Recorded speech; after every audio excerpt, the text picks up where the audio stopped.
नमस्कार. चंचल करता तो जगदीश, प्राणी मात्र त्याचा अंश, त्याचा तोची आपणास ठाव नाही. 49वी ओवी 12व्या दशकातील दासबोधातील 5व्या समासातील 17वी ओवी आहे. यात समर्थ रामदास सांगत आहेत की हे बघा, एक जड, निश्चळ आणि स्थिर अशा प्रकारे समजा जग चालतं आहे. ठीक आहे. तर ते जड वस्तू भगवंतावर सोपवून दिला. रे बाबा, माझा देह भगवंतावर सोपवलेला आहे. चंचळ, या सगळ्या चंचळ गोष्टी आहेत, तो भगवंत चालवतो. आणि निश्चळ, की भगवंत निश्चल आहे एकदम. तो काही करतोय की नाही आपल्याला कळत नाही, पण तो आहे, वगैरे वगैरे. ह्या सगळ्या गोष्टी याच्यात आलेल्या आहेत. तर त्यात हे जे सगळं करणार आहे तो जगदीश आहे. आणि प्राणी मात्र त्या जगदीशाचा, त्या मोठ्या परमात्माचा अंश आहे. आणि तो हे सगळं करतोय, पण त्याचं भान पण नाही की आपण करतोय. बोलण्याचा अर्थ असा आहे की हे सगळं करूनही तो अकर्ता आहे. हे सगळं निर्माण करूनही त्याचं भान नाही. तिसरी गोष्ट, तर हे करूनही त्याची अहंता पण नाही आहे. किती सुंदर बघा. म्हणजे तर असं आपण जगू शकलो तर आपण परमात्म्याशी एकरूप झाला असंच म्हणायला पाहिजे. जड असो, निश्चळ असो, की स्थिर असो, जे स्थूल असो, जे काय असो, ते सगळं भगवंतावर सोपवलेलं आहे. ठीक आहे, सोपवलं आहे. पण भगवंत असं तर म्हणत नाही की मी सोपवलं आहे, तो सगळं करून घेतो आणि तरी त्याची अहंता नसते. काय सुंदर बघा.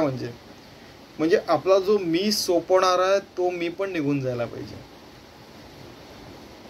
असं समर्थ रामदास स्वतःच्या बाबतीत म्हणतायत. ठीक आहे.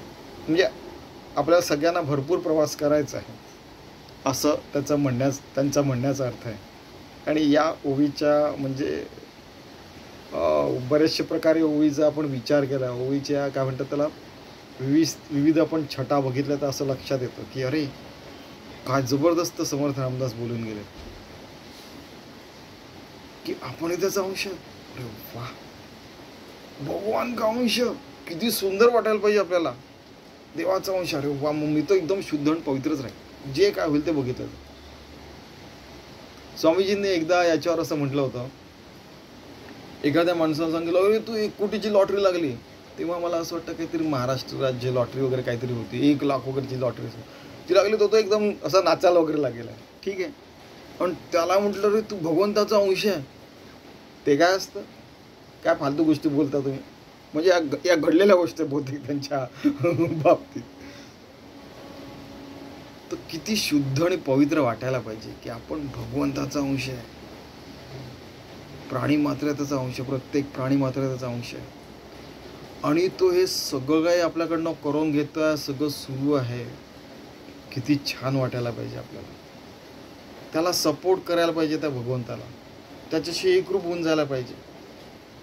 विभक्त नसला तरीच भक्त योग घेऊन जायला पाहिजे. आणि ते सगळं समोर असून सगळं काम करायला पाहिजे, नॅचरली, आर्टिफिशियली नाही.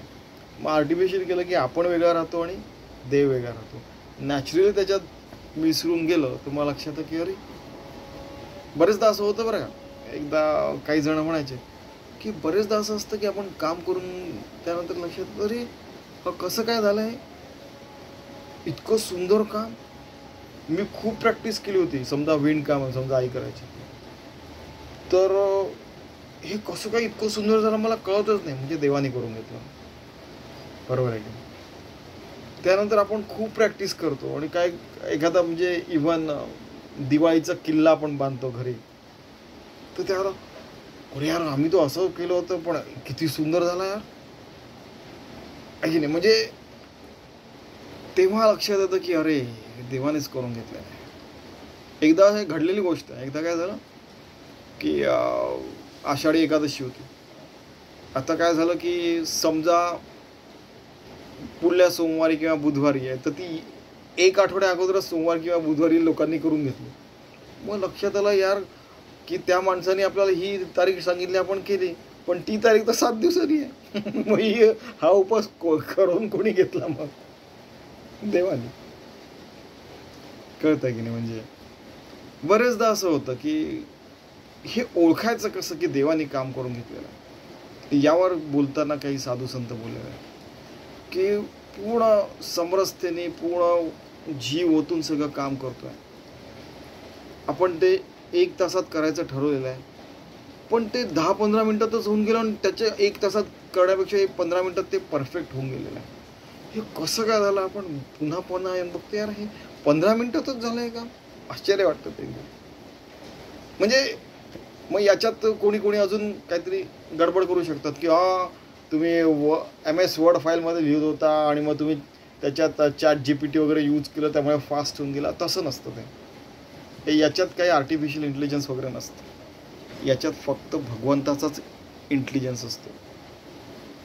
भगवंताचं आपल्याकडून ते काम सुंदरपणे करून घेऊ शकतो आणि तेव्हा आपल्याला आनंद मिळतो. आपल्याला प्रचिती येते की अरे यार काय सुंदर झालं ते. तर असं प्रत्येक काम, प्रत्येक श्वासागणे, प्रत्येक हृदयाच्या ठोक्याने, प्रत्येक डोळ्यांचे उघड झापेने, मनाच्या विचाराने, रोजचे सगळे व्यवस्थित काम आपण केले तर काय सुंदर जग राहिलं ते. म्हणून प्रत्येकाने केलं तर